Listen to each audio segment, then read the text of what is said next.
Já tá me olhando ali rindo. O que você quer que eu cante? Pegar o microfone e não cantar é difícil, né? Eu já pensei chorando assim. Esse bico eu não vou passar. Não hoje. Gente, então, uma bancada que parece uma bancada estilo Jornal Nacional. Falei, capaz que eu não vou pegar esse microfone, que eu vou sim, que esse momento é meu. E ainda mais por estar com pessoas tão incríveis, tão transformadoras aqui. Esse momento parece icônico. E agradeço. Oi? E justamente não só porque é dia de encerramento, não só por conta disso daqui, mas tudo junto e mais um pouco, né? Ao vivo, nossa, transmitido, sabe? Presenças especiais. Boa. Então, assim, vocês já esperam que eu comece agradecendo e parabenizando, mas não porque eu faço isso, não porque vocês esperam que eu faça isso, porque é esperado que eu faça isso, mas porque eu realmente estou muito feliz, muito contente em poder estar ao lado e à frente e junto com pessoas tão... Cara, que estão fazendo a história, como você fala, né? Fazendo a história trocando pneu enquanto o carro anda. Então, é um momento privilegiado para se fazer pesquisa. Parece irônico falar isso, porque a gente está num governo ou num desgoverno que não colabora muito, por não dizer outras coisas, mas é justamente por conta dessas participações, dessas parcerias, que a gente pensa, cara, apesar de tudo, vale a pena ainda ter esperança, ser solidário, propor coisas novas, escutar os outros e desenvolver o que pessoas de fora ou de dentro do país estão fazendo. Eu acho que vocês fazem isso muito bem. Acho que isso tem que estar quentinho no coração de vocês. Vocês fazem isso muito bem. Vou ler as biodatas, assim, não porque isso seja necessário, também não para dizer, olha, eles são pessoas com nomes e sobrenomes, escutem o que eles falam. Mas porque é importante que a gente saiba o percurso acadêmico, profissional de cada um, né, para que vocês entendam que o que está sendo feito aqui é também ciência. Respondendo a outros enunciados de outros eventos aí, né, de outras lives, enfim. Então, começo pelo professor Dr. Roberto Lisa Baronas, né, que tem graduação em licenciatura plena em letras, né, pela Universidade Federal do Mato Grosso, UFMT, no campus do Araguaia. Ele pulou o mestrado, coisa que ele hoje não indica, mas ele pulou o mestrado e foi para o doutorado em Linguística e Língua Portuguesa pela Unesp de Araraquara, sob orientação da professora Edna Fernandes dos Santos Nascimento. Com apoio da Bolsa CAPES, ele fez doutorado em sanduíche na Université Paris-Est, Créteil. Ele tentou me dizer como pronuncia, mas eu não peguei muito bem. Sob a supervisão da Simone Bonafus. Realizou, então, estágio de pós-doutorado, né, de 1 ano com bolsa do CNPq, na PUC São Paulo, sob a supervisão de ninguém mais, ninguém menos que Beth Pratt. Trabalhou como professor de língua portuguesa na rede estadual de ensino fundamental e médio de Mato Grosso, 11 anos e meio na Unemate, no campus do Alto Araguaia, do qual ele fala muito até hoje. Quem tem aula com ele sabe. Bruna, que está aqui também, de lá, né? Atualmente, então, é professor no DL, Departamento de Letras aqui da UFSCar, e no programa de pós-graduação em Linguística da UFSCar também. Então, ele orienta TCC, IC, mestrado, doutorado e pós-doc. Minha mãe chegou, gente. Oi, mãe. Tudo bom? Minha mãe, que em todas as lives durante a pandemia estava e agora também vai estar aqui. E também orienta a dissertação e tese no PPGL, né, da UFMT, além de ser bolsista produtividade de pesquisa do CNPq nível 1C. Então, Baronas, ao longo da pandemia, fez inúmeras publicações. Acho que quem acompanha o LinkedIn sabe que assim, é uma máquina de produzir. Eu acho que algumas das publicações que eu vou destacar aqui, também o Marcelo adentrou, né? O Marcelo entrou no ônibus e realmente pegou a galinha, porque ele foi junto, foi esse lado atrás desse lado, né? Então, a gente teve a Linguística Popular, Contribuições em Ciência da Linguagem, foi um livro organizado pelo Baronas, pelo Marcelo e pela Tamires, que eu estava aqui, né? Publicado pela Letraria em 2021. Ainda do trio Parada Dura, que nem diria minha mãe, a gente tem o Linguística Linguística Popular, Folk Linguistics, Saberes Linguísticos da Minha Tigela, uma pergunta, na verdade, né? Saberes Linguísticos da Minha Tigela, publicado pela editora da UFMS em 2021 também. Agora, uma organização do Baronas, com a Jubileia e a Terezinha, a gente tem estudos em linguística popular, Foco Linguística no Mato Grosso, primeiras aproximações. Baronas, Tamires e Júlia, agora linguística folk, uma introdução. A gente tem também Baronas, a professora Maria Inês Paralelo Cox, publicado pela editora Pomos em 2020, o Linguística Popular, Foco Linguistics, Práticas, Proposições e Polêmicas, que é a reunião dos textos das apresentações do CLPOP, que aconteceu em 2020, aqui no Sinal Fiscal, né? Bom, enfim, eles têm artigos, dossiês, carambada, 4, assim, de linguística popular. E aí eu estava lendo o Lattes professor Baronas e eu falei, nossa, estava lá, não foi orientador, fez isso e aquilo, super na impessoalidade, né?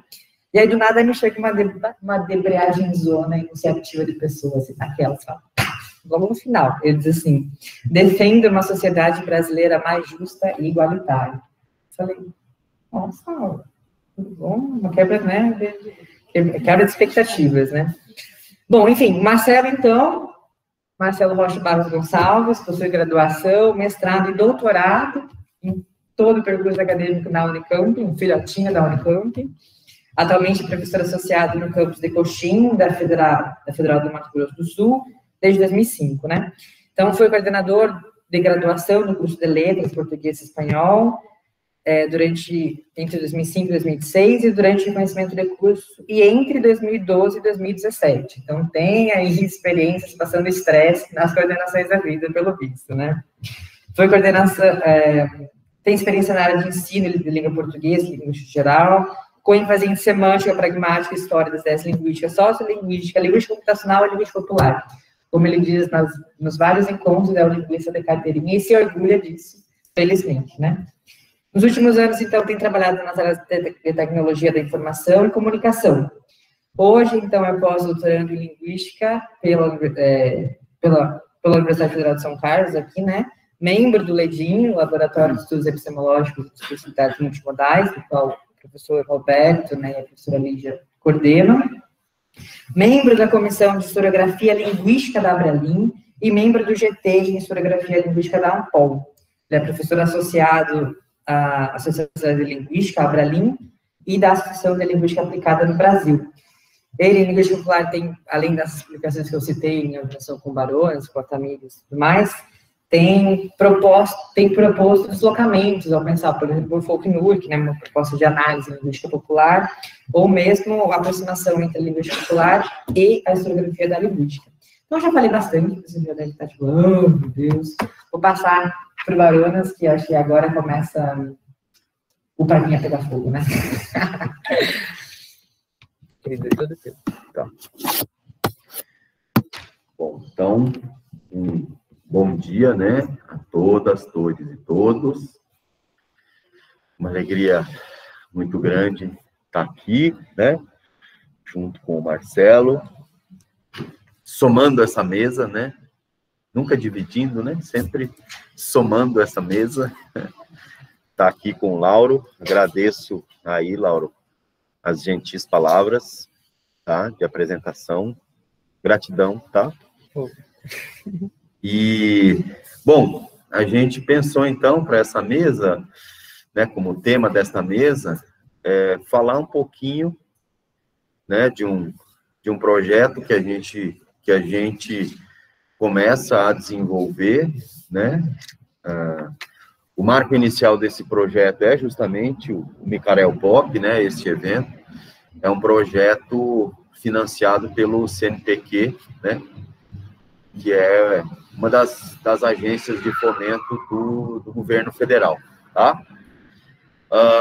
E esse projeto, então, ele envolve justamente o nosso laboratório, né, o Laboratório de Estudos Epistemológicos e de Discursividades Multimodais, tá? Esse laboratório, né, atualmente coordenado pela Lígia e por mim, né, e o Marcelo também está à frente, né, do laboratório, né, e ele é constituído por pesquisadores de diferentes níveis ou de diferentes estágios de formação, né.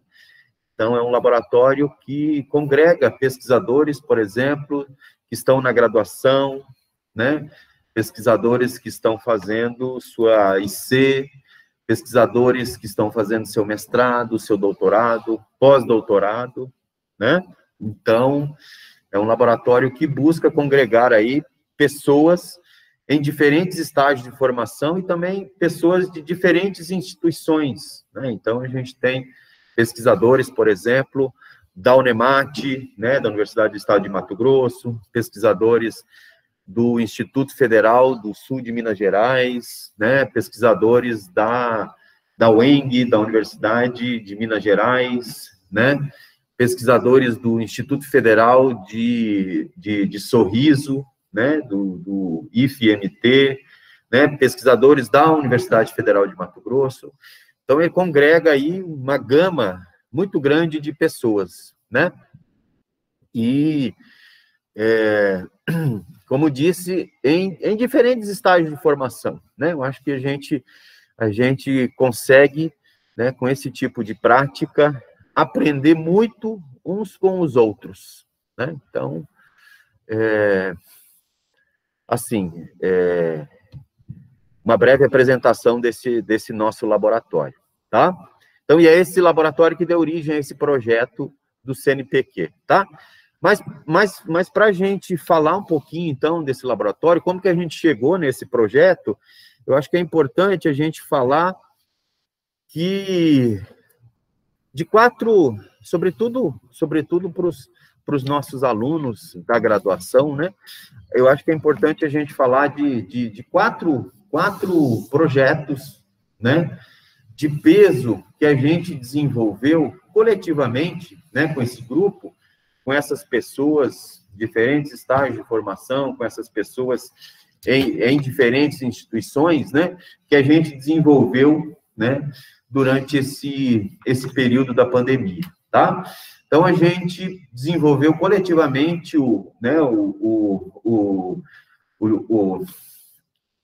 desculpa, né, a enciclopédia discursiva da Covid-19, né? É um projeto que foi coordenado pela minha colega de departamento, a Fernanda Castellano Rodrigues, e por mim, e que teve a participação, né? Muitas das pessoas que participaram desse projeto estão aqui, né? O Lauro, o Marcelo, a Lígia, a Renata, a Lívia, né?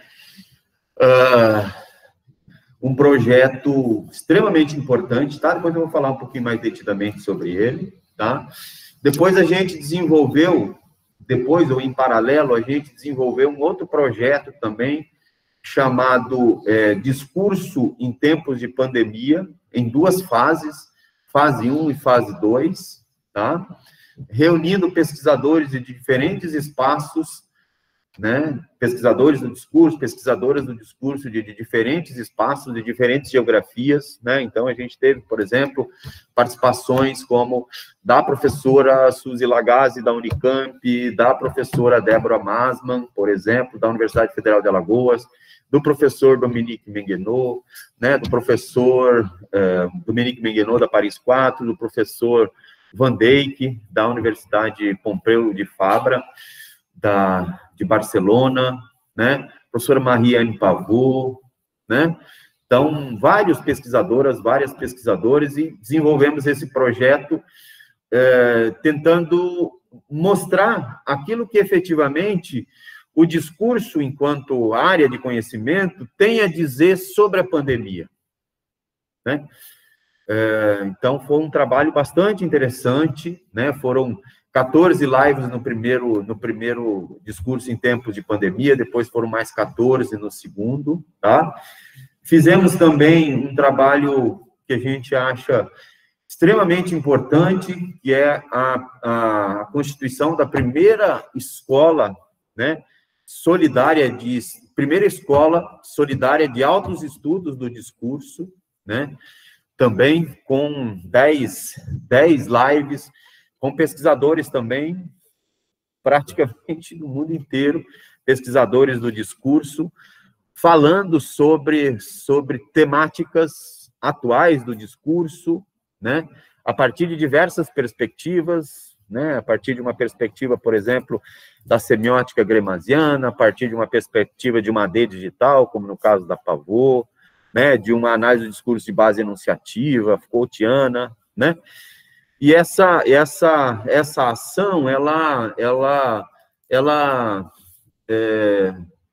redundou, né, na arrecadação, né, de quase 15 mil reais, né, que foram integralmente destinados aos projetos aqui da universidade, né, projetos que buscam contribuir com a permanência estudantil dos alunos em situação de vulnerabilidade, né? Então, todo o recurso arrecadado nessa escola de altos estudos, né, esse recurso foi destinado, então, para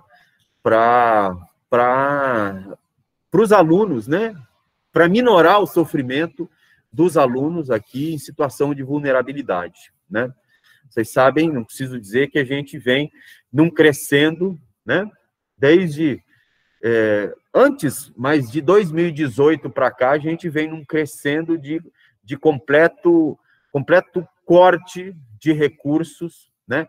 E, sobretudo, nesse corte de recursos, sobretudo nas políticas de permanência dos alunos, né? Então, a gente está com muita dificuldade de manter esses programas ativos, né? Então, todo tipo de auxílio, ele é muito, muito, muito bem-vindo, né? E, por último, uma outra ação que a gente fez coletivamente, né, no LEDIM, foi a tradução do dicionário da Mariane Pavot, né, do dicionário, eu tenho até aqui um exemplar, tá? Só um momentinho.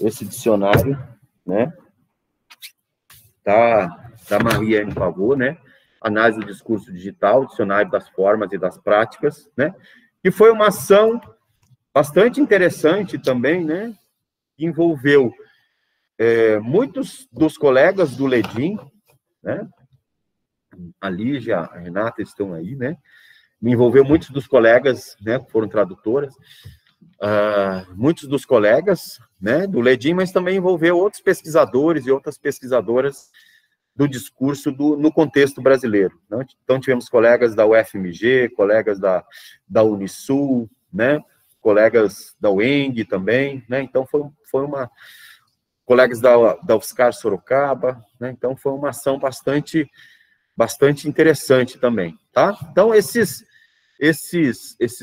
quatro trabalhos, pessoal, essas quatro ações, né, elas nos deram, assim, bastante ânimo para a gente pensar, né, então, esse projeto do Universal, tá? Tudo bem?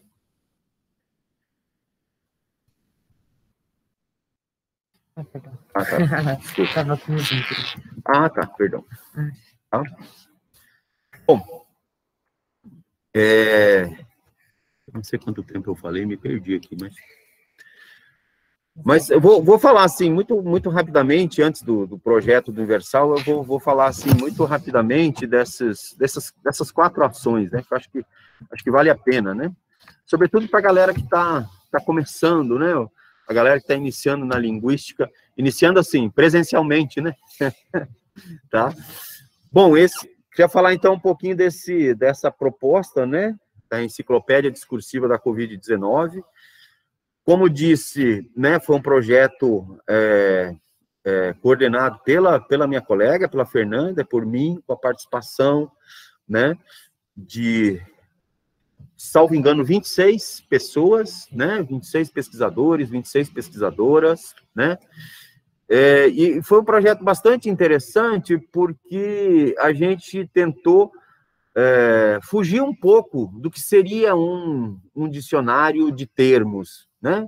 Geralmente, o dicionário de termos, né, por exemplo, que surgiram durante a pandemia, lockdown, testar positivo, né, novo normal e outros termos, né, geralmente os dicionários, eles procuram, então, fazer um trabalho de levantar mesmo possíveis entradas para esses termos, né? Então, você tem, por exemplo, vários, se a gente der uma busca em qualquer buscador, como do Google, por exemplo, a gente vai encontrar pelo menos 10 ou 20 glossários, dicionários de termos que surgiram durante a Covid, né? Tentando explicar para a população o que era lockdown, o que era testar positivo, né? O que era novo normal, por exemplo, né? Mas a proposta do dicionário ela foi totalmente diferente. Por quê? Porque a gente tentou mostrar que, para além de termos que surgiram durante a pandemia, esses termos eles não estão descolados da história, né? Esses termos eles são produtos da história. O que significa isso? Esses termos eles têm a ver com posicionamentos ideológicos, né? Então, cloroquina, que foi um dos termos que a gente trabalhou, cloroquina significa diferentemente na boca de um cientista, por exemplo, né, de um médico infectologista, do que na boca de um bolsonarista, né? Então, vejam, cloroquina não é só um termo em si, mas cloroquina tem a ver com uma disputa de sentidos, né? E o nosso trabalho foi tentar mostrar justamente essa disputa de sentidos, né? Como os sentidos eles são renhidamente disputados, né? E a gente procurou mostrar então isso em todos os verbetes, né? Não só cloroquina, estou tomando cloroquina porque eu acho que ele é o mais lapidar para a gente pensar isso, né? Dessa disputa, né? Mas todos os termos, num primeiro momento a gente publicou 14 verbetes, uma primeira fase do projeto, depois a gente publicou mais três verbetes, né? E esses verbetes, então, estão disponíveis para consulta no site do InformaSUS, né? InformaSUS é essa plataforma que foi criada aqui, na Universidade Federal de São Carlos, sobre a orientação do professor Gustavo Nunes, do Departamento de Medicina, cujo objetivo era justamente, num primeiro momento, fazer todo um combate, né, às fake news, sobretudo as fake news que circulavam, né, nos primeiros momentos aí da pandemia, né? Continuam circulando, né, mas havia uma circulação maior, me parece, no início da pandemia, tá? Bom, então, um trabalho, sim, bastante interessante. Ele redundou também num livro que está para sair agora pela editora da UFSCar, esse livro, né? Provavelmente até o final do ano a gente faz o lançamento desse livro, que é uma retomada desses verbetes com acréscimos, com novas discussões, tá? Com a participação de novas pessoas, por exemplo, nesse debate, tá? Tudo bem?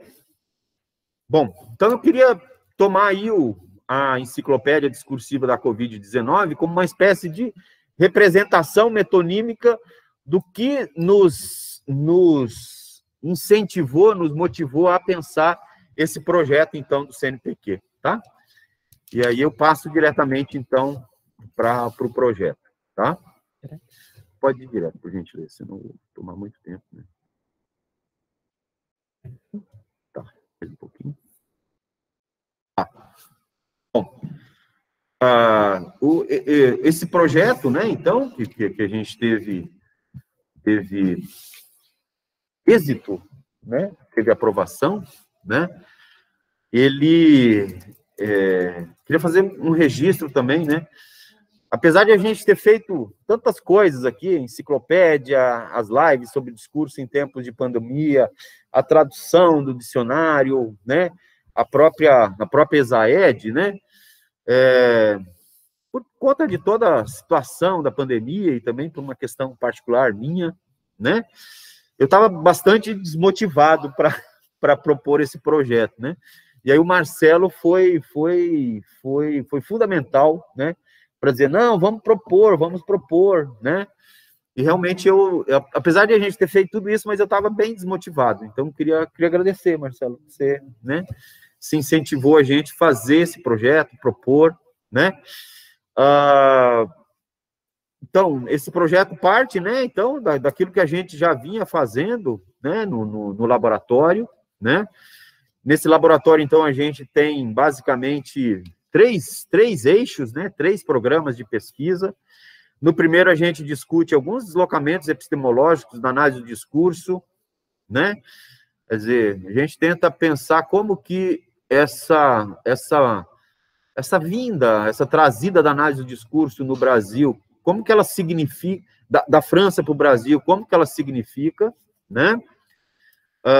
Depois a gente tenta pensar isso, como que esses deslocamentos, né? Então, por exemplo, como que um conceito de formação discursiva que foi pensado pelo Pechet, pelo seu grupo, lá no final dos anos 60, início dos anos 70, como ele dá conta de explicar determinados fenômenos discursivos no Brasil nos anos 2000, 2010, ou mesmo atualmente. Ele é pertinente ainda? Tá? Então, quando eu estou dizendo desses deslocamentos, a gente está circulando por aí, né? Então, como que a gente pode pensar, se é possível pensar, se esses conceitos ainda dão conta de explicar determinados fenômenos distintos dos quais eles foram inicialmente pensados, tá? Então, essa digamos, é um dos braços do nosso trabalho, né? Depois a gente procura fazer mesmo uma história da análise do discurso, uma história linguageira dos conceitos, né? Publicamos, inclusive, um livro sobre o conceito de formação discursiva, né? Temos um projeto, né, que se a gente não der conta de fazer nessa encarnação, a gente faz em outra, né? Mas é fazer uma história linguageira do conceito de memória discursiva, uma história linguageira do conceito de acontecimento discursivo, tá? No segundo eixo, a gente busca tratar, então, de temáticas atuais da discurso digital, né? Depois, como os diferentes mídiums, né? Constrói uma história de campanhas presidenciais brasileiras distinta da oficial, né? E, por último, a gente, então, que é um trabalho mais recente, a gente busca integrar aí as discussões, né, da linguística popular às discussões feitas no laboratório, né? A gente tem um ponto de intersecção bastante interessante, que é justamente tentar pensar essa relação do discurso digital com a linguística popular, né? Nos parece que esse é um elemento de coesão bastante importante, né? Pensar aí o digital, o discurso digital na sua relação com a linguística popular, tá? Tudo bem? Porque aqui eu diminuo, né? Sim, aqui, ó. E aí o menos. Tá bom. Bom, já falei um pouquinho. Tá. Não, já foi, tá? O projeto, então, né, ele está articulado, né, a gente tem 12 pesquisadores participando desse projeto, né, e esses 12 pesquisadores, eles estão relacionados aí, né, a esses programas de pesquisa do laboratório. Então, tem pesquisadores que trabalham com o discurso digital, tem pesquisadores que trabalham com a linguística popular, tem pesquisadores que trabalham com a história linguageira dos conceitos da análise do discurso, tem pesquisadores que trabalham com os deslocamentos, né? E, então, a gente tem esses 4 programas, né? E do primeiro programa, então, fazem parte eu, né, o Roberto, o Alexandre Costa, da Universidade Federal de Goiás, o Marco Antônio Almeida Ruiz, também da Universidade Federal de Goiás, e a Sidney Fernandes dos Santos Nascimento, da UESB, né, da Universidade do Sudoeste da Bahia, né. Do segundo eixo, então, participam, né, a Lígia, que está aqui, o Lafayette Batista Melo, do Instituto Federal de Educação, lá da Paraíba, acho que está participando aí, via Meet, né, a Lívia, que está aqui, né, a Lívia Maria Falcone Pires, representando a Unicep aqui de São Carlos, a Gleice Antônia de Moraes Alcântara, da SEDUC do Mato Grosso, né, do terceiro eixo, então, participam o Marcelo, que está aqui, né, a Rejane Centurion Gambarri Gomes, também, da Unemate, a Terezinha Ferreira Almeida, né, do Instituto Federal de Mato Grosso, e o Carlos Nocioli, né, lá do Instituto Federal de Sul de Minas, né. E aí, assim, cada um desses pesquisadores, né, ele vai, a partir da sua expertise, né, da sua formação, né, ele define, então, quais as temáticas nas quais ele quer investir a sua pesquisa, tá? Tudo bem? Bom. E o primeiro evento, né, desse projeto, digamos assim, o marco inicial desse projeto é esse evento aqui, o Micarel Pop, tá bom? Deixa eu ver, não sei se teria mais alguma coisa para comentar, tá? Bom, é isso, gente. Então, é um projeto que está em fase inicial, né? Agora que a gente teve acesso aos recursos, né? O CNPq disponibilizou para a gente 37 mil reais, né? A gente agradece o CNPq por essa disponibilização desse recurso. Desses 37 mil reais, 12 mil reais são para compra de equipamentos, compra de livros, por exemplo, né? E os outros 25 mil reais, eles são destinados para uma bolsa de iniciação científica durante 36 meses, uma bolsa de iniciação científica no valor de R$400, tá? Então, é isso, tá? E depois a gente abre, então, para sugestões, questionamentos, tá? A gente só quis apresentar um pouquinho dessa história, né, que foi resultar nesse projeto, tá? E eu passo, então, para o Marcelo. Obrigado, gente. Obrigado. Vou mudar de lugar aqui. Bom, gente, bom dia. Eu agradeço deveras o convite, e as parcerias e tudo mais, né? Vou começar dizendo que, para mim, é uma imensa satisfação poder estar de volta ao presencial, né? Eu conheci tanta gente durante esse período e só tive a oportunidade de abraçá-los agora, né? E como faz falta isso, né, na vida. Mas, enfim, queria também agradecer ao Lauro pela abertura, né, sempre com palavras muito carinhosas, e a gente também, às vezes, precisa disso, né. Eu vou pensar um pouco aqui no que a gente tinha combinado. A gente é sempre assim, né, a gente fica 3 meses pensando numa fala, e ontem à noite eu fui deixar o Baronas na casa dele, e daí a gente mudou tudo, e saiu a apresentação que está aqui para vocês hoje, tá? E qual que era a perspectiva, na verdade, que o Baronas fizesse esse primeiro momento de apresentação do projeto. E como a gente tem um público jovem, né, em formação ainda, bom, todo mundo está em formação, mas, né, uma formação inicial das suas carreiras, eu imaginei que a gente pudesse apresentar alguns cenários de pesquisa, né, lugares onde talvez sejam interessantes a gente investigar a partir desse contexto teórico que a gente tem trabalhado, que é o da linguística popular, né. Eu então fiz essa proposta. Ela tem uma série de provocaçõezinhas, né, são cenários de pesquisa, vai, em algum momento, obviamente, ficar um pouco piegas, porque eu vou falar dos meus trabalhos, eu sempre acho isso meio ruim, mas, enfim, eu acho que é um ponto de partida. Como são trabalhos cheio de lacunas, né, cheio de buracos, talvez num desses buracos vocês consigam imaginar algum ambiente de pesquisa favorável ao trabalho de vocês, né? Eu fiquei uma meia hora nessa preposição aí, em, né?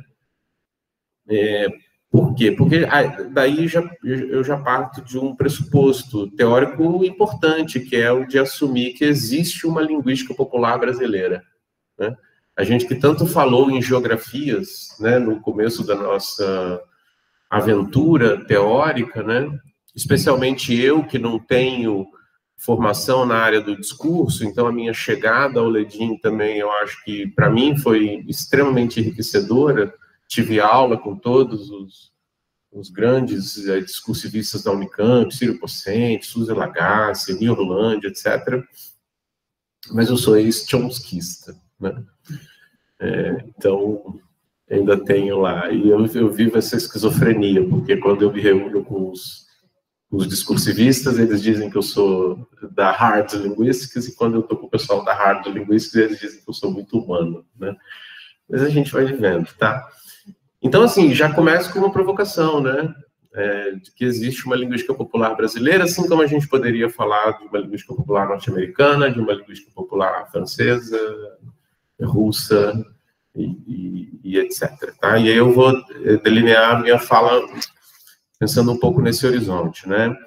E aí, assim, vou agradecer todos os trabalhos que a gente teve apresentados ontem, né? Eles abriram uma picada nessa floresta epistemológica que, para mim, hoje é fundamental, então eu acho que tem um monte de coisa que eu vou pressupor, né?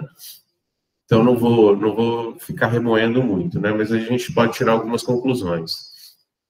E aí eu começo com uma tirinha desse personagem aí que eu adoro, que é o Calvin, né? Essa é Calvin e Haroldo, né? Aí não tá o Haroldo, né? Mas é uma sequência de 4 tirinhas, ela tem algumas coisas interessantes. Primeiro que é um ambiente de sala de aula, né? E a professora pergunta, Calvin, você saberia nos dizer quem foi o nosso primeiro presidente? Não, mas eu conheço a origem secreta de cada super-herói da Liga Termonuclear da Justiça do Capitão Cometa. E aí a professora repreende, né? Você fica depois da aula, Calvin. E aí ele diz, né? Eu não sou burro. É que o conhecimento que eu domino não tem uma utilização prática, né? E aí eu queria partir um pouco dessa questão para pensar um pouco nisso, né, que a gente tem falado de saberes populares, saberes científicos e tal, né? E um pouco dessa questão também dessa visão utilitarista da ciência, né? Claro, no limite, talvez uma faculdade de filosofia, essa pergunta seja mais, né? O que serve um filósofo, né? Mas, pasmem, eu cansei de ouvir já a gente perguntando para que serve um linguista, né? E aí tem uma outra. Isso aí, na verdade, é um print screen, né? É uma batida de foto de tela, para a gente também já começar a pensar um pouco nessas manifestações espontâneas, né, populares, né, esses saberes. Obrigado, Laura. E também para já trazer uma questão que aparece nessa nova perspectiva de tipos, né, apresentada pela Pavot. Ela não fez uma tabela, né? A tabela foi a adaptação da professora Maria Inês, né? Mas vejam que dado interessante, né? Tá meio distorcido, né? Mas enfim. Bom, eu também não vou avançar no sentido de fazer uma análise multimodal disso aqui, né? Não é... Enfim, análise do discurso digital nos dá uma série já de ferramentas para olhar para isso. É o Instagram, o formato, como aparece, né? Tem a minha carinha aqui embaixo, então eu estou aparecendo ali, tem o eu, enfim, dá para você fazer comentário, né? Então tem uma série de questões que entram aí. Inclusive, aproveitar a deixa do Baronas aqui, muitas coisas, muitas ferramentas, apesar de não gostar muito do termo, mas muitas ferramentas vocês encontram aqui para fazer esse tipo de análise, tá? Mas vejam que dado interessante, né? Mãe, a teacher fala open the book para mandar a gente abrir o livro. Daí a mãe pergunta, né? E para fechar, meu filho, como ela fala? Não sei, mas acho que deve ser desopen the book, né? Bom, primeiro que é um lugar que está, né, de fase de aquisição da linguagem, né? Mas aqui tem uma coisa bastante interessante, por isso que eu trouxe esse dado. E é em cima disso que eu estou chamando de a minha tese principal dentro da linguística popular, tá? É preciso que esse falante comum ele formule uma hipótese, tá? Porque, enfim, eu vou chegar lá, mas talvez senão seja só uma questão linguageira mesmo, né? Senão não seja uma prática linguística. Mas por que esse dado é interessante, né? Esse dado é interessante, primeiro, que traz uma questão que é muito latente em outras linguísticas populares, que é a questão do ensino e aprendizagem de língua estrangeira, né? Esse é um lugar é muito comum, porque a gente ali formula uma série de hipóteses, né?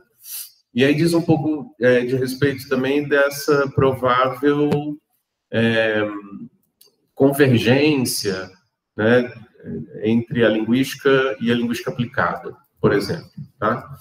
Então, o ensino de línguas é um lugar interessante, né? Porque ali a gente está o tempo inteiro formulando hipóteses de uma língua que não é a nossa língua de aquisição, né? Não é a nossa língua materna. E aí vejam que, nesse caso, a gente poderia falar que isso está no nível da morfologia, por exemplo, né? Dizendo que ele está usando um recurso da estrutura da língua portuguesa, que é o prefixo des, né? E que é um processo muito comum, que a gente usa todo dia, né? Mas ele está aplicando isso à língua estrangeira, e daí vem esse desopen, né? Enfim, não é o close the book, é o desopen the book, como a gente, né? E engraçado, porque no português a gente tem o antônimo, né? Especificamente, abre e fecha. A gente não fala desabre, né? Mas, enfim, são alguns fenômenos como esses que eu acho que são interessantes para a gente refletir sobre, né?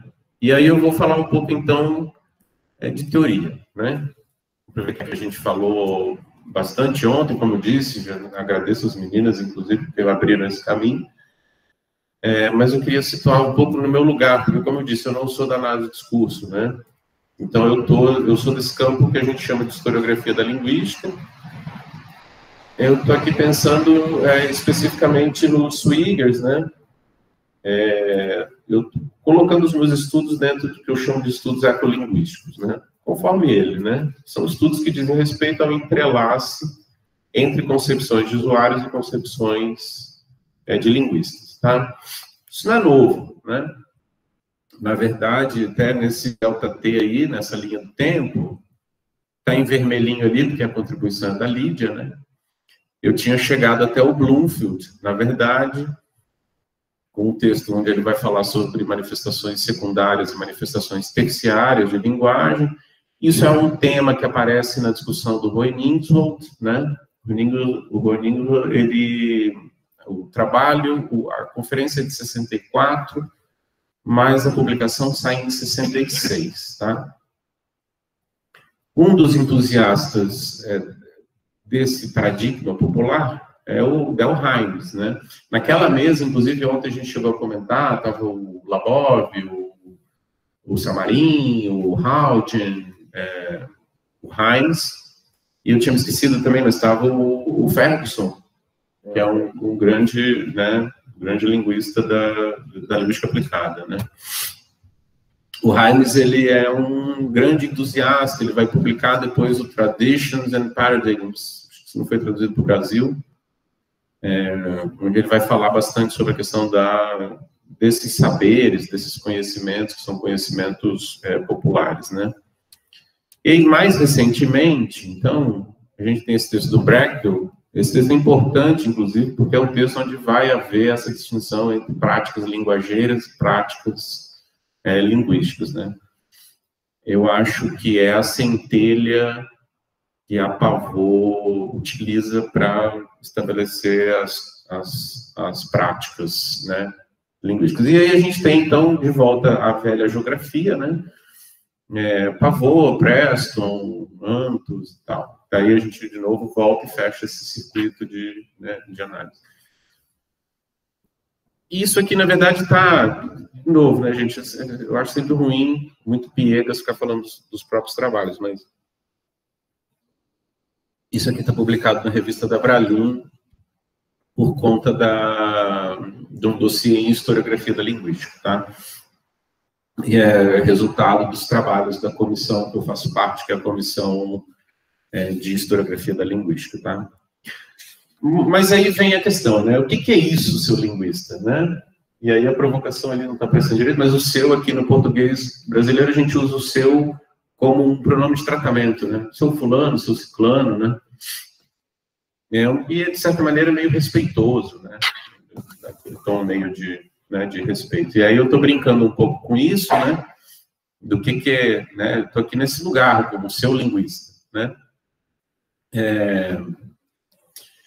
E aí eu acho que é a fórmula, na verdade, do que eu estou chamando de linguística popular brasileira, né? é o que nos diferencia dos demais, são os nossos traços distintivos, né?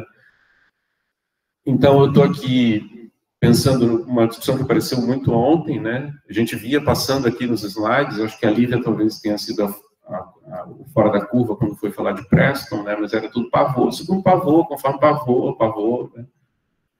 Que é exatamente isso que a gente está chamando desse sistema quadripartite, né? Que foi desenvolvido, lembra? Eram 3, virou 4, né? Acho que a Bruna até fez uma referência interessante sobre isso ontem. E aquele contínuo de tipos, né?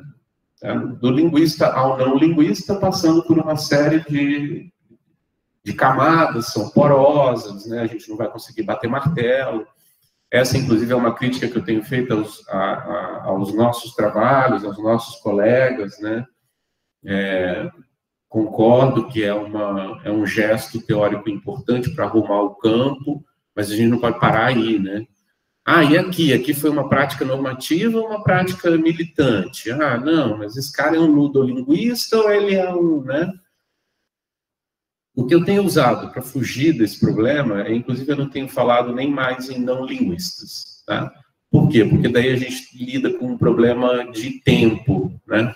Porque daí o que eu vou fazer, por exemplo, se o Saussure é o pai da linguística, o que eu vou fazer com os caras que produzem esses saberes populares antes de Saussure, né? Não tinha linguística, né?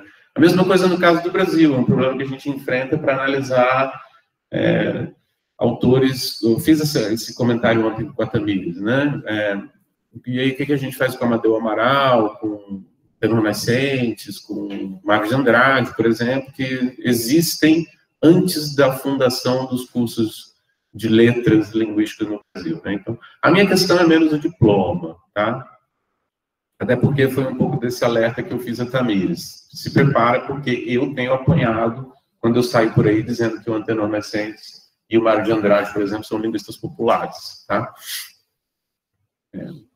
Porque, especialmente no caso do Antenor Nascentes, por exemplo, eu não sei se vocês sabem disso, mas o Antenor Nascentes foi catedrático da escola Dom Pedro II, hoje Pedro II, que na verdade foi federalizado agora, o Instituto, né? Tem status de Instituto. Ele foi professor e lá estavam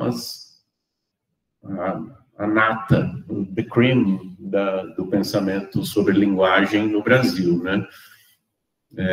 Então, fica difícil dizer, né? Ele é um não linguista porque ele não tem um diploma, tá? E uma ilusão também achar que esses caras não tinham acesso ao que havia de mais moderno em termos de tecnologias teóricas, né? Se a gente for pensar, por exemplo, do ponto de vista do que eles citam nos trabalhos deles, eles estão citando as coisas mais... Eles tinham acesso, né? Eles tinham acesso a autores e teóricos, especialmente da Europa, naquela época, tá? Mas aí eu acho, né? Eu estou para analisar isso de uma maneira melhor. Também não é nenhuma novidade, eu acho, que juntar esses três... fazer convergir esses três campos, tá? A linguística popular, a análise do discurso e a análise do discurso digital. Agora, também não é, pelo menos aqui no Brasil, especificamente aqui na UFSCar, especialmente, a partir dos trabalhos que o Baronas tem desenvolvido com o grupo, também não é qualquer análise do discurso, tá? Então, não sei, pode ser que a gente... num futuro não muito longe, aí a gente pensa numa linguística popular, mas numa análise crítica do discurso, por exemplo. E aí a gente faça uma juntada de outro campo, outro corpo teórico, tá? Aqui o que tudo indica é que a gente tem trabalhado nessa perspectiva da LPOP mais AD, mais ADD, tá? Aí, tcharam, né? Mas eu não estou aí, né? Eu não... Especialmente os trabalhos do Manguenot, né? São muito interessantes. Eu vou depois mostrar que eu também entrei nessa cilada, tá?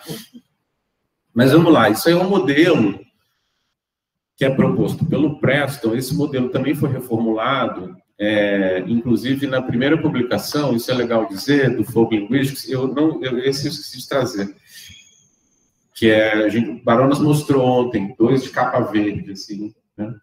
Da De Gruyter. Esse modelo também foi reformulado. Essa reformulação, ela está, na verdade, no forward da obra, na apresentação da segunda edição, que seria a segunda edição, porque na primeira versão triangular desse modelo, ele usou exatamente as 3 perguntas que o Rowan Innsworth faz lá na conferência de 64. E ele coloca isso aí, o que as pessoas dizem, o que as pessoas dizem sobre, tal. E aí ele vai reformular esse modelo pensando numa questão, que aí é essa questão que tem me interessado mais ultimamente, de trabalhar nessa base do triângulo, portanto, nos pontos B a B', né,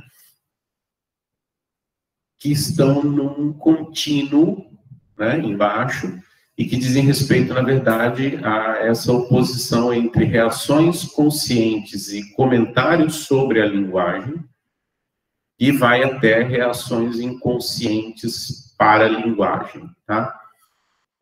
Então, na verdade, a linguística, se eu tivesse uma caneta laser aqui agora, né, eu estaria apontando para esse vértice aqui do triângulo, tá? É nesse lugar aqui que eu estou olhando. Eu não estou dizendo que não se produza coisa assim nos outros vértices, tá?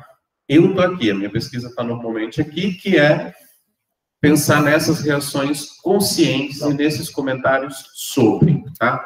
Então, para mim, a questão está nessa preposição, sobre, né? Comentários sobre a linguagem, sobre a língua, né? É nesse lugar aí que eu estou, na verdade, pensando, né? Bom, e aí para pensar nessa questão do percurso, que é o que eu estou fazendo, né? Eu estou roubando esse termo do Manguenot também. Percurso, porque daí eu estou dizendo que é meu, né? Eu estou dizendo que eu, como analista, estou mexendo na coisa. É o princípio do Schrödinger da linguística, né? É o linguista que está metendo a mão no dado ali, e ele vai mexer no dado, ele não é, né, inocente, né? Vejam, o Labov, por exemplo, desenvolveu todo o seu trabalho sobre o inglês nova-iorquino gravando escondido, o que hoje é inconcebível, tá? Gravando escondido, né? Fazendo perguntas que não indicavam o que a gente está procurando, né? Então, vejam, eu hoje, quando eu penso em pesquisa de campo, por exemplo, eu perguntaria para as pessoas, o que você acha do sotaque mineiro, ok? Sotaque é uma palavra que nos corredores dos departamentos de linguística simplesmente foi... não pode. O linguista não fala em sotaque, né? Sotaque é coisa do povo, o povo que fala de sotaque. Tá? E é aí que eu estou tentando trabalhar, tá? Mas então a minha questão é, minhas investigações, elas são pensadas nesses comentários sobre língua, sobre linguagem, né? Os comentários conscientes, tá? E aí então é preciso romper com 2 falsas premissas, né? Isso daí eu estou roubando do Preston e da Niedzielski. Uma ilusão de que achar que esses dados são inacessíveis, né? A gente ontem, inclusive, falou, a gente tem muita coisa, especialmente no campo do digital, nossa, a gente tem muito dado e esses dados estão acessíveis para nós, né? E o segundo é que ele chama de empowerment, né? Que é a pobreza do dado. Muitos linguistas que vão se contrapor à ideia e vão contradizer a ideia da necessidade da integração desses dados populares, um dos argumentos, pelo menos um dos argumentos, é de que esses dados seriam pobres, tá? E aí eu entro com a minha questão, que é a minha tese. Eles formulam hipóteses sobre a língua, essas hipóteses não são ingênuas, né? Essas hipóteses. E aí, interessante, por exemplo, o Preston vai mostrar isso para combater essa premissa falsa, né? Ele vai mostrar, inclusive, que, do ponto de vista, ele está fazendo uma análise lá do traço de nasalidade no inglês, por exemplo, ele vai mostrar que o que os linguistas elaboraram enquanto teoria é muito próximo, se não igual, ele vai mostrar que tem apenas um nível a menos proposto pela sabedoria popular, tá? Desses dados que são do povo, né? A gente gosta de falar, né? Dos falantes de carne e osso, aqueles caras que transpiram, que hesitam, tá? São eles, né? Bom, e aí uma outra, e aí eu volto então para o dado lá da criança, do Desopen, né? Obviamente que a gente pressupõe se existem os tais níveis linguísticos de análise, né? Começa lá nos níveis mais elementares da fonética e da fonologia, e aí vai os traços distintivos formam fonemas que se juntam e formam morfemas, que se juntam e formam pequenas frases e tal, e a gente sai lá do nível mais elementar da fonética e da fonologia e passa pelo núcleo duro da linguística, mesmo indo para as regiões mais altas, externas, como, por exemplo, a pragmática, a retórica, teorias da argumentação, etc., né? Há de se supor que, se é possível, se acredita que existem esses níveis de análise, é possível imaginar que há manifestações todos esses níveis de análise, ok? Então, há de se falar que haveria uma fonologia popular, uma morfologia popular, uma sintaxe popular, né? E um texto que a gente traduziu, não vou nem me lembrar agora em qual livro que foi, mas no processo lá da pirâmide que a Renata falou, né, que a gente participa. Como diz o Preston, e é um texto do Preston com a Niedzielski também, uma pragmática popular, que foi o investimento que eu fiz quando eu trabalhei com o Folk-Nurk, né, foi do Contribuições, né? Que eram dados, na verdade, que tinham ficado de fora, que ficaram de fora do Folk Linguistics, tá?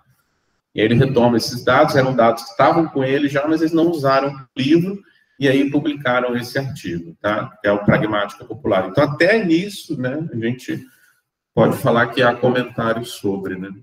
Tem um outro texto que eu acho muito bom, por exemplo, que vai falar sobre estratégias populares, por exemplo, da argumentação. Esse texto a gente traduziu, que é o da Marianne Dory, Ce n'est pas un argument, que isso não é um argumento, né?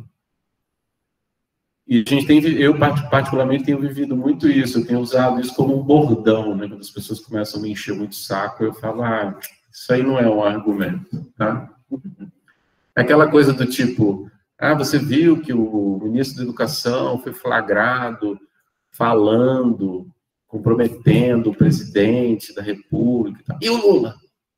O Lula não estava na gravação. Né? Não, mas e o Lula? Cara, isso não é um argumento. Tá? Então, seria mais ou menos isso. Vamos acabar a conversa por aqui. Tá? Mas vamos para os cenários, então, para a gente poder abrir para o debate. Tá? É uma questão interessante, né? Trabalhar com grandes corpos, tá? Corpora, né? Trauma dos discursivistas.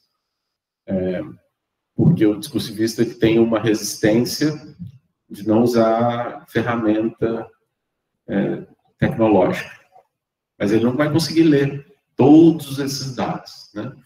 É muito grande, tá? Muito grande mesmo. E a gente está falando, por exemplo, no Brasil, eu conheço alguns, né?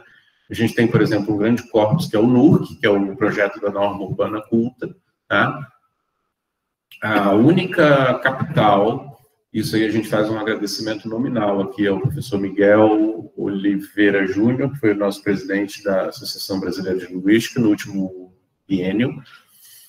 Ele conseguiu taguear, né, ele conseguiu anotar, que é o que a gente chama isso na linguística computacional, de fazer a anotação desses dados. Então, hoje a gente consegue fazer uma pesquisa com uma ferramenta computacional, mas só nos dados do NURC Recife. Os outros, não é no braço. Então, foi como eu fiz, por exemplo, para falar de dados do NURC Rio, né? Para falar da pragmática, que eu vi ali manifestações sobre questões pragmáticas de linguagem nas falas, né? Ainda que, vejam, daí eu acho que aqui fica a boa ideia de que é possível integrar, anti-eliminativo e etc. Eles escolheram esses dados, ninguém estava pensando em linguística popular quando esses dados foram colhidos. Mas tem muita manifestação de manifestações sobre linguagem, sobre argumentação, que era o meu caso ali especificamente, e estão lá, né? Então, quer dizer, a gente está propondo um a mais, né? Não é apaga tudo, aquela coisa. Eu brinco sempre um filme que me marcou quando eu era mais moleque, que é aquele Sociedade dos Poetas Mortos, né?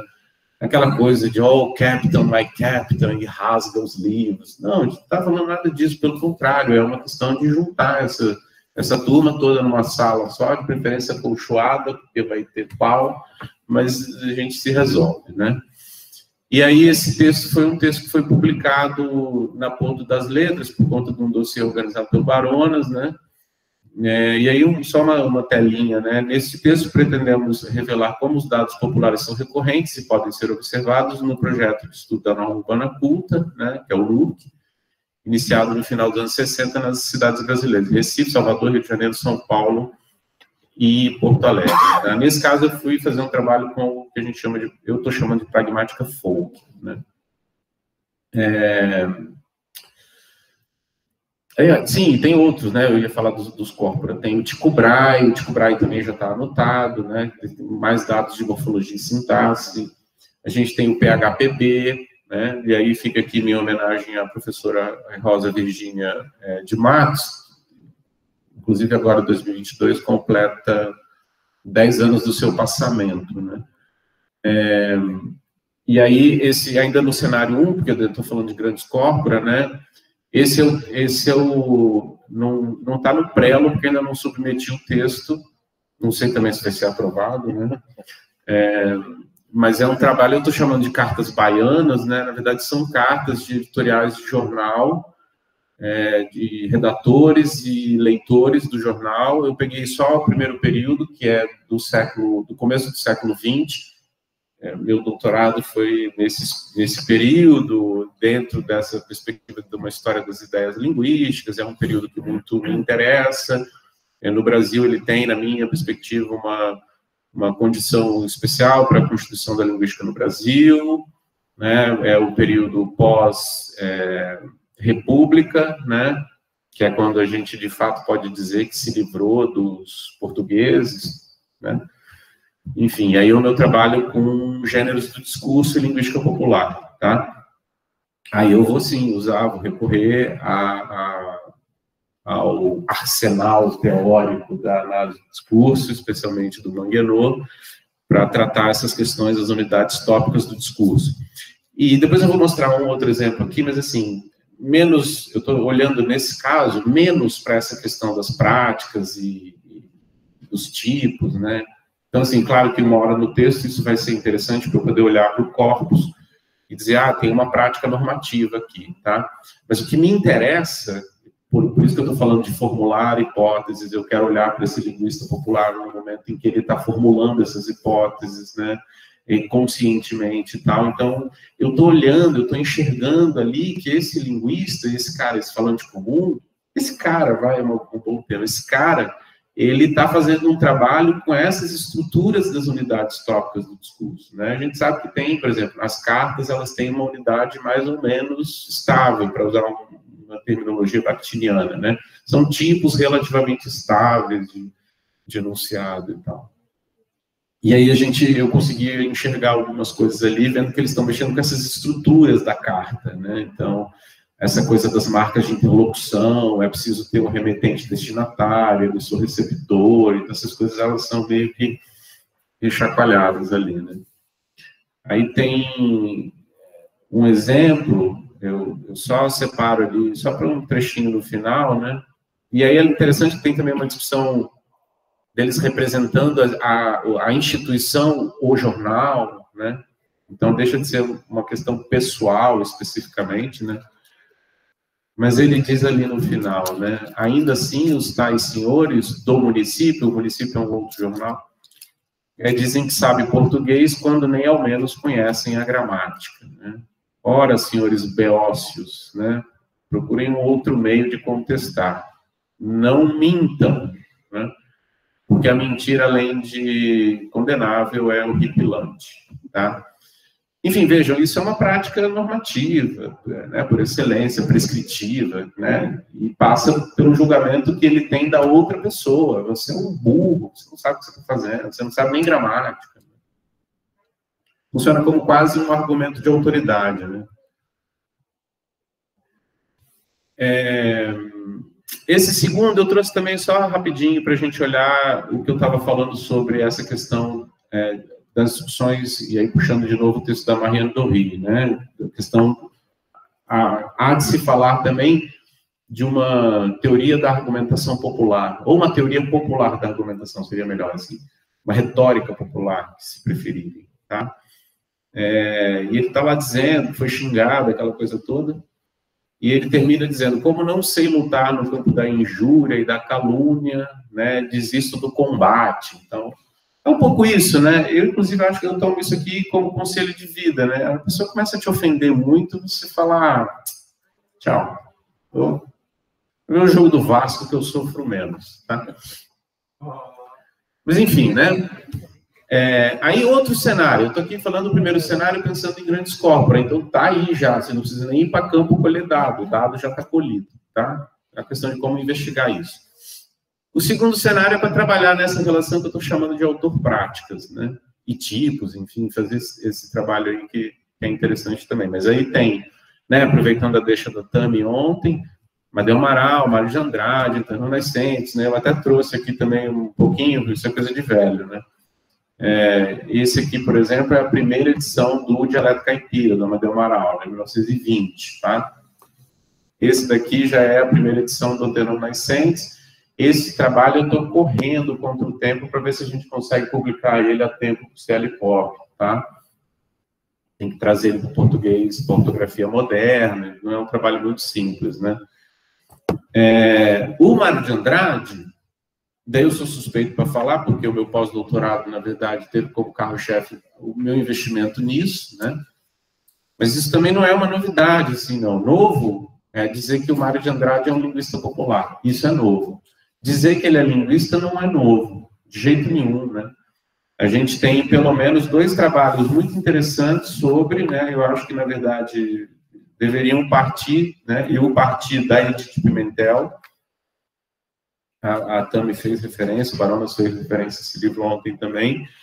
Esse que sai agora, por conta do bicentenário da independência e por conta dos 100 anos da Semana de Arte Moderna, não é o trabalho da Edith Pimentel, tá, gente? A gente tem, na verdade, uma tese de mestrado defendida por um grupo que trabalha com crítica genética, né? Aquela coisa de descobrir a mão do sujeito fazendo texto, né? A tese... esqueci o nome da menina. Mas, enfim, a tese é muito interessante. Inclusive, eu acho até que... Desculpa a sinceridade, mas perderam o bonde, porque eles poderiam ter publicado a própria tese, porque a tese é uma edição facsimilada, né? Semidiplomática não, mas é uma edição facsimilada. Então, ela foi lá no Instituto de Estudos Brasileiros, que aqui eu não consegui ir, estava previsto no meu projeto ir para lá, mas a pandemia não permitiu, de ver os originais, as anotações, tá? E essa menina, acho que é Adriana alguma coisa, ela, na tese dela, o anexo vale uma tese, tá? Porque no anexo ela põe todos esses itens digitalizados. Então a gente consegue ver o Mário de Andrade fazendo essas anotações em canto de folha, em aba de livro, né? Um guardanapo, uma folha de papel, num bloco e tal. Então é super interessante, tá? Mas é outro texto. Ou seja, foi estabelecido um outro texto, Mário de Andrade, ali, tá? Então, esse aqui é o da Edith Pimentel. Tem um outro trabalho também, esse também é bastante interessante, que é da professora Leonor Sclier Cabral, que se chama As Ideias Linguísticas de Mário de Andrade. São, na verdade, dois textos que foram resultado de 2 conferências que ela ministrou. De novo, traz o Mário de Andrade para esse ambiente de ele foi linguista, né, e tal. Eu aqui fico, e que foi uma das conclusões que eu cheguei, que o Mário de Andrade era um não linguista, né, um não especialista, então, e ele realizou uma série de práticas militantes, né, a favor da constituição da língua brasileira em oposição à língua portuguesa de Portugal. Tá? E aí o meu orientador não deixou, né? Eu abri o leque, então eu fiquei só com a gramatiquinha, mas quando a gente vai olhar para as outras produções do Mário de Andrade, eu consigo ver que isso é recorrente na obra dele, né? E aí eu não estou pensando especificamente na literatura. Claro, eu fui lá no Pauliceia Desvairada, que é um clássico e tudo mais, onde a gente vê isso muito claramente, um prefácio interessantíssimo, né? Aquela coisa. Mas, por exemplo, tem uma revista modernista que corre de 1919 a 1921, chamada Claxon. Hoje está toda disponível na web. Você bota lá Claxon, você consegue baixar ela em PDF, tudo no seu computador e tal. Tem contribuições do Mário de Andrade. O Mário de Andrade, na verdade, é um dos mentores, né, dessa revista. Tem lá uma série de manifestações dele sobre língua, sobre linguagem, ainda que na revista ele escreva mais sobre música, que é a praia dele, né? Lembrando que Mário de Andrade era musicólogo, né? Professor de piano, né? Exerceu cargos administrativos também, né? Secretaria de, como se fosse nossa hoje Secretaria de Cultura, alguma coisa assim, tá? Mas enfim, daí pensar um pouco, a gente tem muito disso, né? Autor e práticas. Eu acho que é um campo fértil, é o campo em que a gente está trabalhando, né? De fato. Né? Pô, achamos um cara legal, vamos lá fazer esse investimento, mas a gente vai olhar para quê, né? A gente vai olhar para isso, né? Para as percepções, para as crenças, para as atitudes, né? Eu esqueci de colocar aqui, por exemplo, mas tem todo um trabalho, tem todo um campo de desenvolvimento que no exterior a gente chama de language awareness, que é a questão das consciências linguísticas, né? Então, vejam, eu estou ali naquela base daquela pirâmide, né, daquele triângulo, passeando entre questões que são conscientes e às vezes inconscientes, que tem a ver com isso, com percepção, com crença, com atitude. Eu brinquei ontem com a Lívia, com a Tamires, com a Renata, né? Elas dizendo, minha voz é chata, minha voz é baixa, eu falo muito rápido. Isso, por exemplo, são manifestações sobre, né, inclusive a própria fala, mas pode ser sobre a fala do outro também, que dizem respeito a isso, a crenças, a percepções e etc. Né? Eu gosto sempre de lembrar do Artílio Buturi, que a gente brinca que é o assassino de intérpretes de Libras. Né? Fala muito rápido, e o cara não consegue acompanhar. Né? Mas aí, para fechar, então, né? Terminado, eu já falei muito. Eu volto lá naquele meu outro slide, né? Mas aí não é mais sobre o percurso, é para refletir sobre esse percurso. Ou seja, tem esse tal desse efeito de fim, vamos lá, né? Uma espécie de considerações finais, né? Então, de novo, minha questão está em cima de comentários conscientes sobre a linguagem, sobre a língua, né? Seja lá quem fizer, quem os fizerem. Segundo, bom, é preciso combater, então, essas premissas falsas, né? Então, os dados não são inacessíveis, não mesmo, não maiúsculo, não negrito, né? Não são inacessíveis, os dados estão aí disponíveis, né? E esses dados, muito pelo contrário, eles não são pobres, né? Não mesmo, tá? De novo, mas eu brigo aqui com uma questão, eu tenho tomado isso como uma questão de pesquisa, né? Tem que ter a formulação de uma hipótese, porque senão é só linguageiro, né? Então, na verdade, é para a gente conseguir fazer isso que a gente está chamando de integração entre esse conhecimento, lembrando do Calvin, né? Eu sou burro, meu conhecimento serve para nada. Não serve, o conhecimento serve para muita coisa, inclusive para nós linguistas. Né? Da gente fazer essa relação entre conhecimento popular e conhecimento científico. E, por último, né, confirmadamente, a gente pode dizer há manifestações em todos os níveis de análise linguística, né? E daí asseverar, né, corroborar, enfim, confirmar que a gente precisa continuar nessa perspectiva de postular teorias que são integrativas, que são anti-eliminativas, né? Quem sabe a gente desfazer esse divórcio que foi feito lá na década de 60, pelo menos aqui no Brasil, entre a linguística teórica e a linguística aplicada, né? Podem ver, digam isso por aí, vocês vão ver. O processo da linguística, sim, teórico ou aplicado, né? Experimenta dizer aplicada para ver o que o teórico diz, né? Sublinguística, coisas assim. Eu trouxe isso para fechar porque tem uma discussão que não é muito nova na linguística brasileira, a partir de alguns trabalhos específicos, por exemplo, do meu ex-orientador, o professor Canavilil Rajagopala, por exemplo, que vai fazer essa discussão, a linguística aplicada não olha para os leigos, né? No termo que aparece. A linguística transgressiva, por exemplo, quando a gente pensa no trabalho do professor Luiz Paulo da Moita Lopes, por exemplo, a mesma coisa, ele vai estar falando sobre questão queer, né? Então, são práticas militantes, né? Tomando práticas, obviamente, a partir de uma outra perspectiva. Bom, e por fim, por último, né, eu vou tomar as palavras aqui do Lauro também, para a gente fazer esse encerramento. Não desistam, né? Eu tenho batido nessa tecla, eu hoje cheguei falando isso para a Lígia, né? Eu acho também que a gente precisa começar a se policiar. Eu falei isso com o Baronas ontem, né? Eu amo dar aula, eu não consigo me ver fazendo outra coisa. Eu jogo na Mega Sena pura preguiça mesmo. Mas é uma relação diferente. Eu, a cada dia que passo, veja, eu estou numa satisfação tão grande de poder estar aqui. Eu me lembro como se fosse hoje, eu levando Heineken Zero lá na casa do Baronas para a gente sentar. Vamos fazer esse projeto, cara, vamos escrever isso, porque se não for isso, vai fazer o quê? A gente vai ficar fazendo o quê? Só cuspe giz? Não, vamos, sabe, vamos fazer pesquisa, vamos trabalhar, vamos, né? Porque dá tesão mesmo, eu acho que essa é a palavra, né? Cada sala de aula, e às vezes eu fico, ainda tem essa, né? A gente faz slide toda vez que a gente vai dar aula. Eu preparo aula, eu tenho mais de 25 anos de sala de aula. Nunca entrei na sala de aula sem preparar uma aula. Vejam só. Já falei sempre, várias vezes, eu dou introdução à linguística, eu tenho 15 anos, pelo menos. A primeira aula é Saussure, Chomsky, aquela coisa. Eu sei mais ou menos por onde passar. Eu tenho passagens inteiras decoradas na cabeça do Saussure, mas toda aula é uma aula diferente.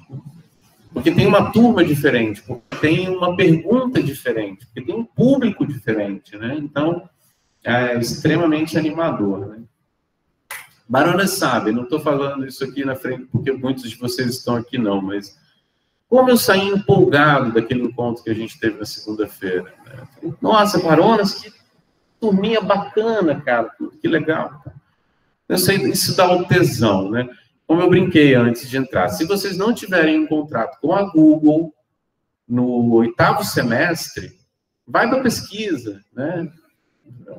Vai fazer um mestrado, um doutorado, que vale a pena. Gente, governos passam, a linguística vai ficar, tá bom? Muito obrigado.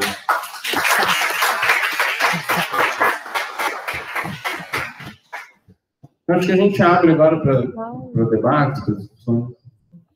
Governo espaço, a linguística fica. Nossa, não é? Essa foi a frase do dia, vou guardar. Gente, bora lá. Comentários, sugestões, dúvidas, críticas. Valeu, Marcelão.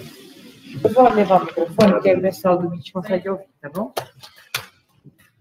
Show de bola.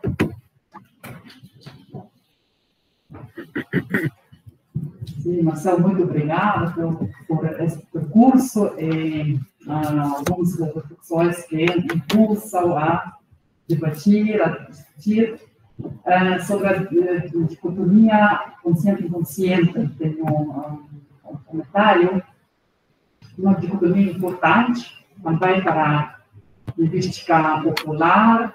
Há até um artigo de John Joseph sobre a complexidade linguística, muito interessante, onde há um parágrafo sobre esta dicotomia, onde ele diz, sobretudo sociolinguista, tem uma monografia enorme sobre Saussure, por exemplo, um autor muito importante, e ele diz, menos a gente fala sobre a linguagem, por exemplo, linguagem inclusiva.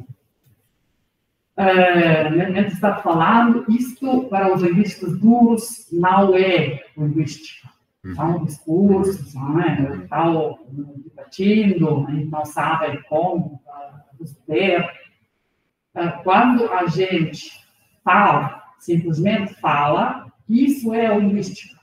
Porque informática, a diferença é, nos termos sociológicos, é que uma vez temos internalizado, naturalizado, algo corporalizado, já não falamos, não questionamos, então é inconsciente, está escrito no corpo, etc.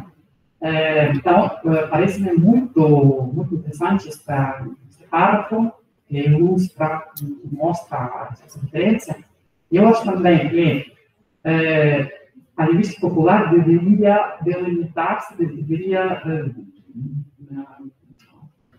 dizer que o discurso autoconsciente é o nosso âmbito, as práticas, se abrange a linguística popular, por exemplo, também as práticas, isso já é demasiado, né?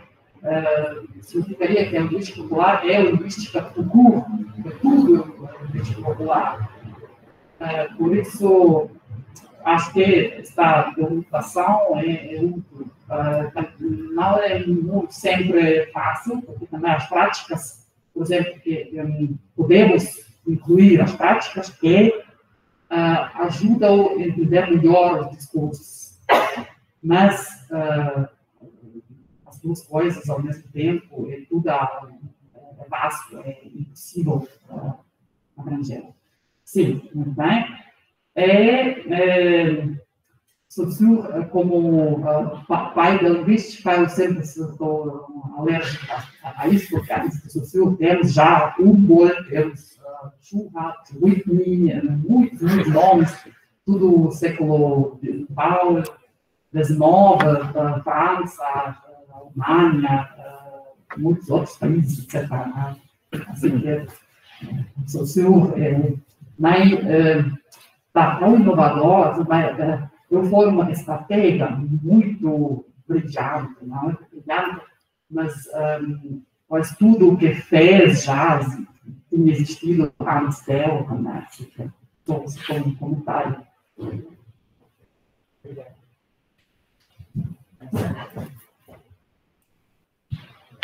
Oi, Lídia, obrigado. Eu depois vou pedir que você me passe direitinho essa referência que você fez, né? Eu tenho me preocupado com essa questão, eu estou lembrando aqui de um caso sobre a questão do consciente e do inconsciente, né? Num determinado momento, estou lembrando de uma questão específica do Preston, eu acho que é a vogal A, ele está analisando a vogal A, tentando fazer uma distinção, isso no Brasil, se a gente pensar em termos de isoglosas, né? Linhas que a gente consegue definir, falares, né? A gente tem uma que foi muito... no Brasil, por exemplo, a gente tem a isoglosa nascentiana, que cortou o Brasil em dois, colocando as abertas e as fechadas, separando o norte do sul, por exemplo, né? Algo como poça, por exemplo. Né? E só depois que as máquinas vieram confirmar a tese. Então, ele tinha era quase uma intuição mesmo, né? Empírica de passear pelo Brasil. O Preston, ele vai dizer que lá nos Estados Unidos, especificamente também, eu não vou lembrar agora se é leste-oeste, se é norte-sul e tal, mas ele vai falar que nos laboratórios confirmou-se que você tem um espectro grande de diferentes As, né? Bom, isso foi o que as máquinas disseram, isso outros linguistas dizem e tal. A questão é que quando ele vai olhar para os dados do falante comum, né, quando ele vai pensar do ponto de vista, os falantes não percebem essas distinções. Eles trabalham basicamente com uma escala binária, enquanto os linguistas estão propondo uma escala quaternária. Né? Então, assim, será que vale a pena fazer esse investimento e tal? Mas ele mesmo, né, e aí, claro, a gente está forçando a barra também, mas ele mesmo vai dizer que são da ordem de outros campos do conhecimento, como a psicologia social, né, algumas questões que possam envolver a questão de, enfim, a sociologia, né. Eu acho que a sociolinguística também tem ferramentas muito interessantes, né, para manter esse diálogo. Por isso que eu tenho insistido também nessa questão da integração, não é anti-eliminativo, né? São trabalhos que se complementam. Né? O Saussure, pai da linguística, eu até ia trazer eu também fiz um print do Instagram, mas que eu tenho que falar um monte de coisa, tem um casal, é uma imagem, tem um casal, aquele estereótipo de casal, né, hétero, aquela coisa toda, tá cada um virado para um lado, e aí com o estereótipo daquela mulher que fica pensando que o marido está traindo ela o tempo inteiro, e aí tem a questão do homem machista que trai o tempo inteiro e tal. Mas ela está deitada, eles estão se preparando para dormir, um virado para cada lado, e ela está pensando assim, que com certeza ele está pensando em outra mulher. E aí aparece o globinho dele dizendo, nossa, se eu tiver uma filha e colocar o nome dela de linguística, eu vou ser o pai da linguística. Né? Gente, eu achei esse dado sensacional. Assim. E daí, claro, a gente pode realizar esse sonho. Então, eu perdi um cachorro há pouco tempo, um cachorro muito querido, que se chamava Pierre Boulet, em homenagem ao músico concreto francês. Né? Mas a gente já resolveu, era um macho. A gente já resolveu, falei com a minha esposa, não, vamos pegar uma fêmea, vai dar menos trabalho agora e tal. Mas qual vai ser o nome dela? Linguística. Né? Claro, né? E aí eu pensei em pegar o cofapinho, aquele Dauch. Sei. Dauch, salsichinha, né? Salsicha. Porque aí, além de tudo, é um linguista, né? Linguicinha. Mas, enfim, obrigado, Lídia. Depois eu vou pegar a referência contigo. Não era uma pergunta, então também não sei se eu respondi. Barões. Posso fazer um comentário? Claro. Tipo assim, é muito pessoal, assim. Eu costumo falar nas palestras, assim, sempre coisas muito pessoais, eu não sei porquê, mas eu vou embora. Tipo, na aula que você deu pra gente, você saiu empolgado, eu também saí empolgado, porque eu estava pensando em outras, talvez em outras questões, que era justamente o fato de que você falou, por exemplo, que havia uma linguística sendo feita, e quando chegou o pai da linguística e tudo mais, e aí joga tudo fora, e você recupera uma dessas técnicas, que é a dialektologia, não é? E faz o seu trabalho em cima e tudo mais. E, tipo, dentro daquele período do começo do século passado e tudo mais, tinham outras pessoas, igual, muitos, assim, não sei se é por falta de profundidade no tema, ou se é ingenuidade, mas parece muito que é uma coisa que parece estar sendo feita aqui, que é levantar uma questão identitária, talvez, assim, do brasileiro, do Brasil, ou do que é feito aqui. Então, tipo, na semana de 22, que agora está fazendo 100 anos, que bonito, eles estavam querendo trazer Brasil para o Brasil, né? Que não tinha.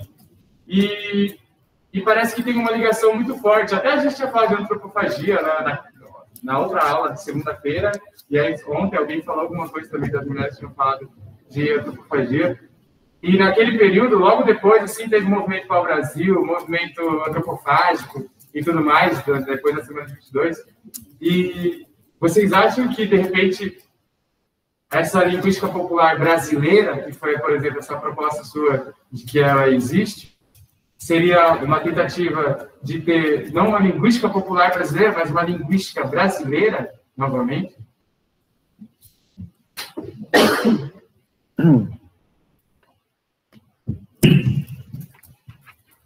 Foi muito viajado? Não. Ficou um silêncio depois, assim. Tem vários movimentos, né? Mesmo, por exemplo, em momentos em que a linguística saussuriana era forte no Brasil, ou mesmo em momentos em que a linguística era forte, porque hoje a gente tem outras escolas dominando, digamos assim. Não que, digamos, o saussurianismo tenha deixado de existir, né? O saussurianismo ainda existe, persiste, uma outra versão, por exemplo, numa versão de uma semiótica de inspiração gremasiana, por exemplo, né? Com os fundamentos saussurianos e tal, né? Mas mesmo em momentos assim que o socialismo era muito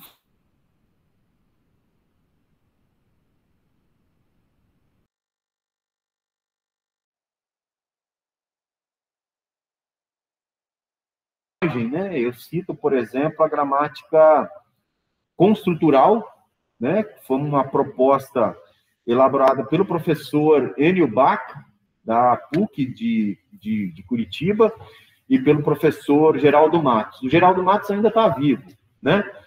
E foi uma proposta que tentava, em certa medida, construir aquilo que depois, lá na frente, no final nos anos 2015, 2016, o Ataliba de Castilho levou a cabo, que é pensar uma gramática multissistêmica do português, né? E o Geraldo Matos e o Enio Bach pensaram alguma coisa semelhante em termos de uma gramática construtural no início dos anos 60, meados dos anos 60, né? Num momento muito forte, tanto do socialismo quanto do gerativismo, né? Mas não foi para frente, né? Não foi para frente por várias razões. Primeiro, um campo do conhecimento, né? Ele só vai para frente se ele tiver investimento, né? Se as pessoas tiverem, por exemplo, bolsas para iniciação científica, bolsas para mestrado, bolsas para doutorado, se não tiver, não vai para frente, né? E não teve investimento em relação a isso, né?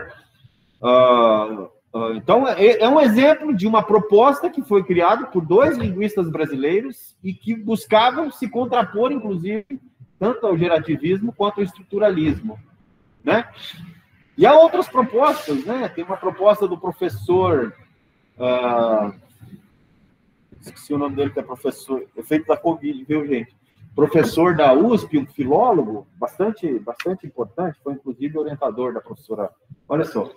Sei que ele foi, consigo lembrar que ele foi orientador da Maria Helena de Moura Neves, não consigo lembrar o nome dele. É o Salum, não.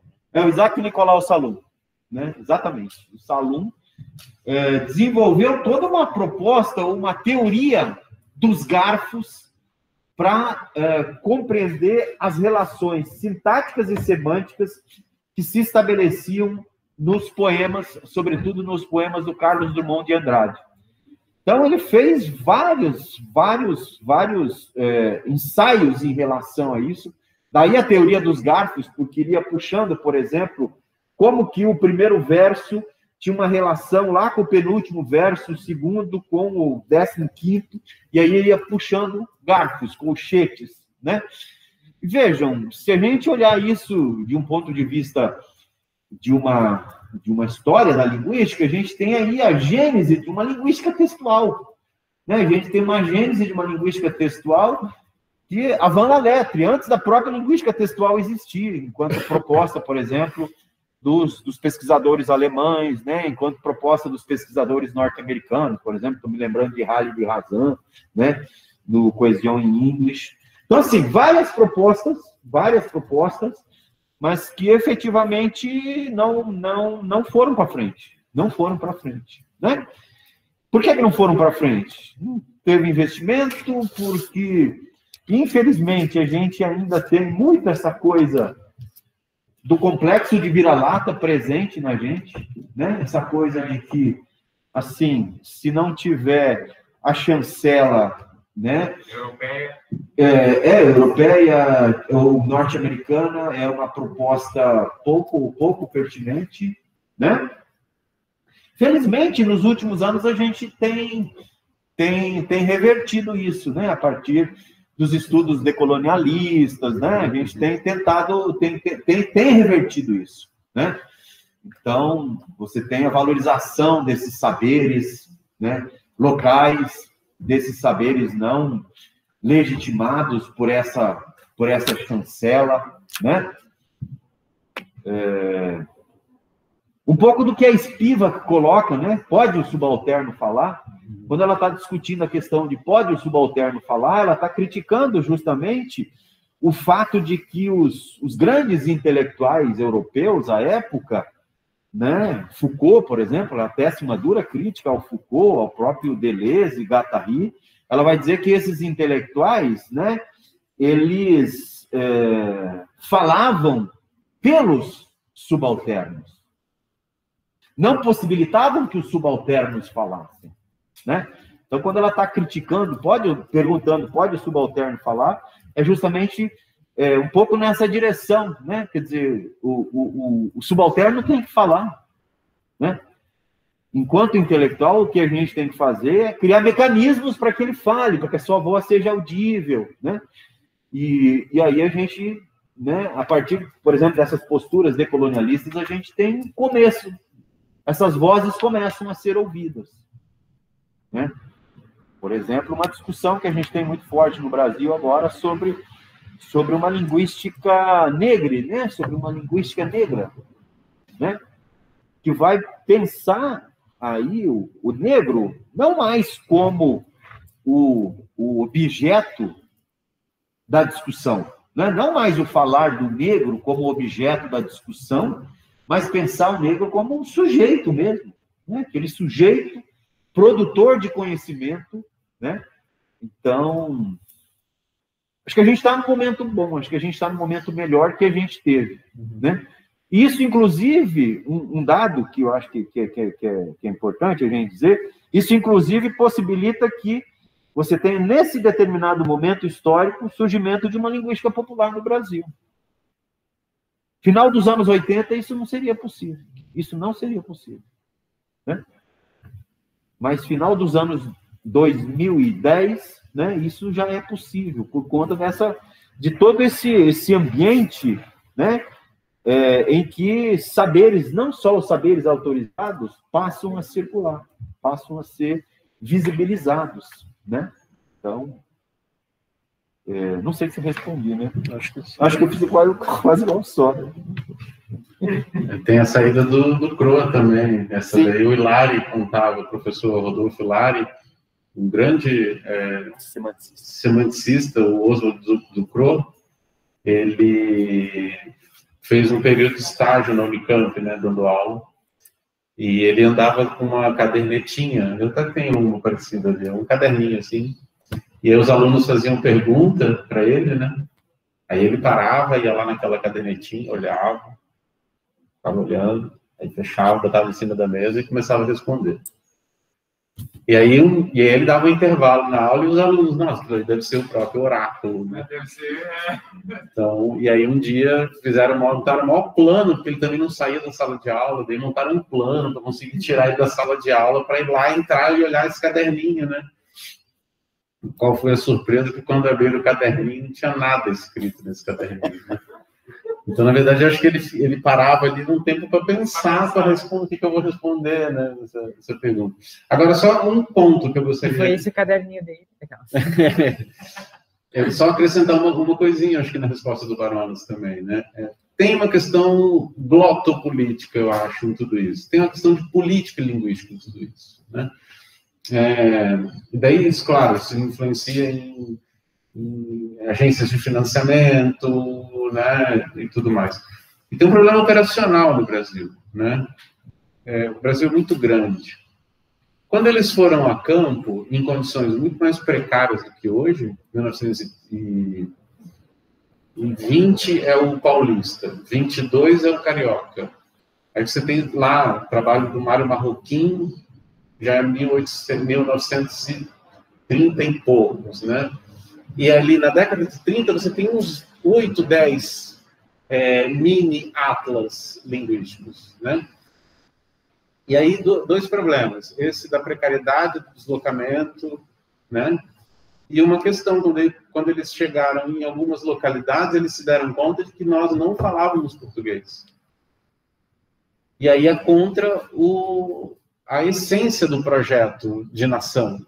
Como assim? Né? Porque uma das coisas que o Brasil soube fazer bem foi aniquilar as línguas minoritárias. É como se a gente simplesmente não as tivesse, né?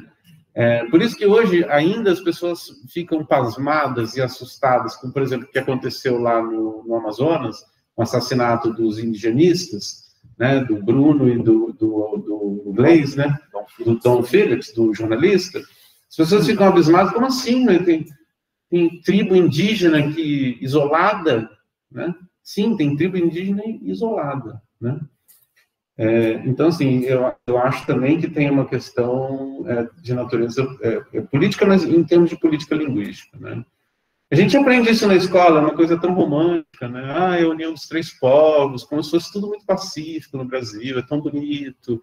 E aí a gente tem uma palavra africana bunda, aí a gente tem uma palavra indígena, uma cacheira, pronto, esse é o português, é a gramática do português com contribuições no vocabulário. Pô, isso é subalternizar, né? É jogar os povos para a lata de lixo da história. Mas, enfim. Laura, cara. Sim, eu queria comentar. Baronas fala da Estiva, que sempre que ele fala, eu já fico com as orelhas mais em pé ainda. Muito sobre a publicação do Paulo Sebastião falar, e eu acho que, por isso eu acho tão interessante a linguística popular, porque quando estava vindo para cá, quando o Barões começou a falar sobre linguística popular aqui na UFSCar, a gente não sabia se era algo tipo de divulgação científica, porque tinha popular, e falava, é popularização da linguística, a gente falava, é isso aqui.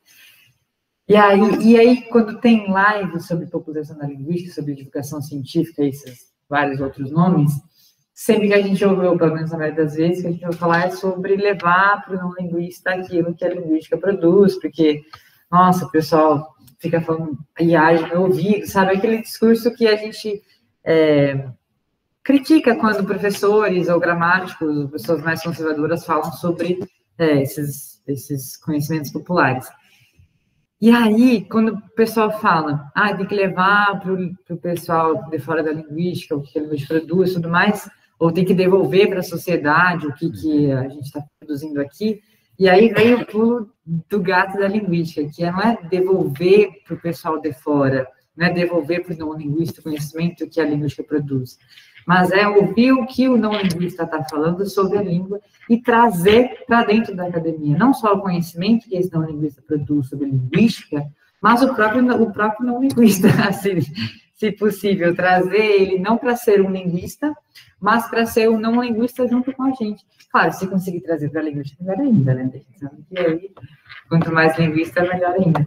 Mas o pulo do gato é pensar em como a gente consegue integrar o que essas pessoas de fora da universidade falam, sem precisar fazer esse leve trás, não é a gente produz, entrega para eles, ou eles nos ouvem, é sempre na integração. Foi falado ontem, né, sobre em vez do o, a gente prefere o e, então acho que isso vai muito na perspectiva decolonial, né, de fazer ser ouvido, de a gente ouvir falar, mas também conseguir ouvir, ter a capacidade efetiva de escutar e de não falar, nossa, isso está errado. Como que eu vou explicar para essa pessoa como é que isso está errado? Está errado, sabe?